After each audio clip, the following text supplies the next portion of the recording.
Mio Gear nagkakahalaga lang ng 62. Kung 36 months ay magmamonthly ka ng 3,709.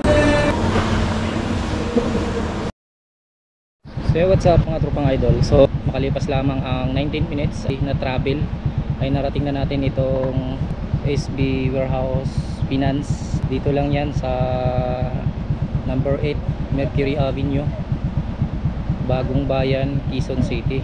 Matatagpuan mga tropang idol. Tara, silipin na natin. Nandito na tayo ngayon sa warehouse kung saan nandito yung mga motorcycle. Grabe, sobrang dami mga tropang idol. Ayan.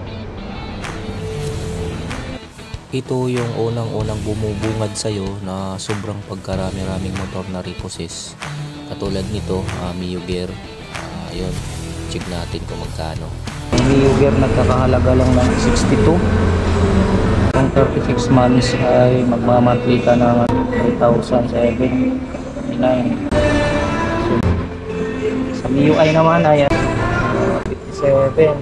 Pag 3 years, monthly ng 2,800. Pag 2 years, 3,600.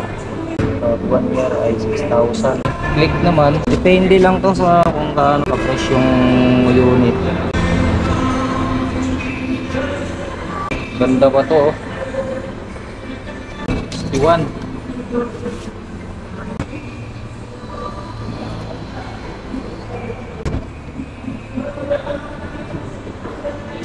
Click.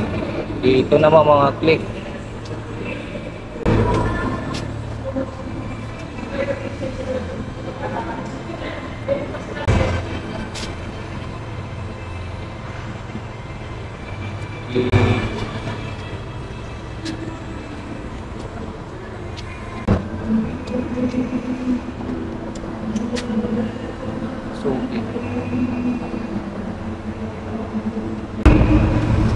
Raider 150, nagre-range siya ng 84. Monthly ka ng 40 pag 3 years. 2 years naman ay 5,300. K naman pag 1 year.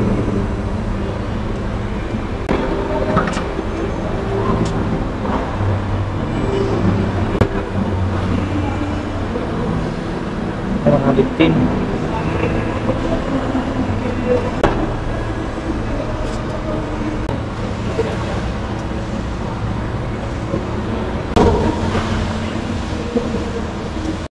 PCX, mga tropang idol, nagre-range pa rin siya ng 110. Mamonthly ka ng 3 years. Pag 3 years kinuha, 5,300. Pag 2 years, 6,700. 1 year, 11,400. Bago pa, oh. PCX ABS. Rin pala pag cash ang pukunin na yun.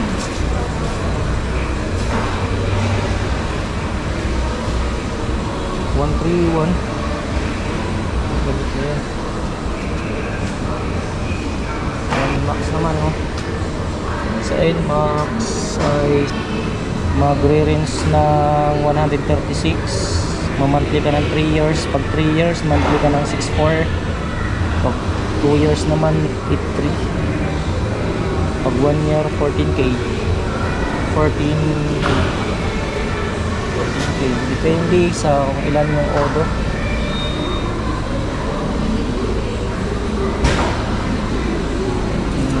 Depende. Sariwa pa. NMAX version. Ito version 1. Version 2.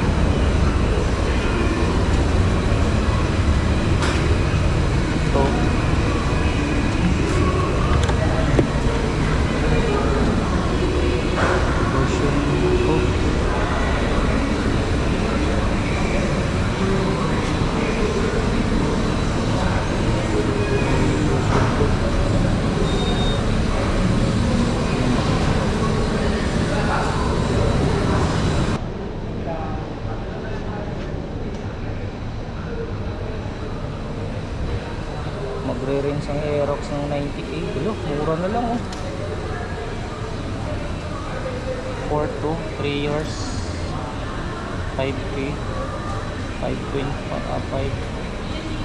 5.5, pag 2 years, 1 year, 9. Xerox version 3. Ganda. Pa dito R15, no.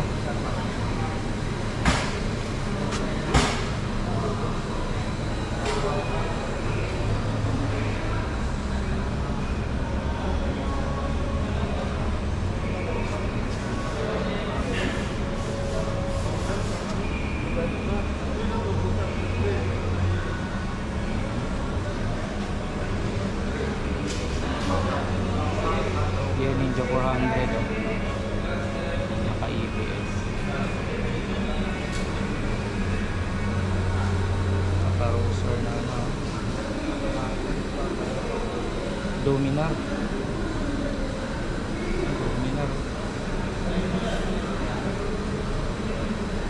Ah, 15. Yun mga tropang idol, sa mga gustong kumuha ay kailangan lang ng government valid ID, 1 month updated payslip, proof of billing. So yun lang naman ang mga karaniwang hinihingi pag sa mga ganyang mga pag-process sa financing. Sa mga gustong magtanong, comment down below. Try nating sagutin yung mga katanungan nyo, mga tropang idol.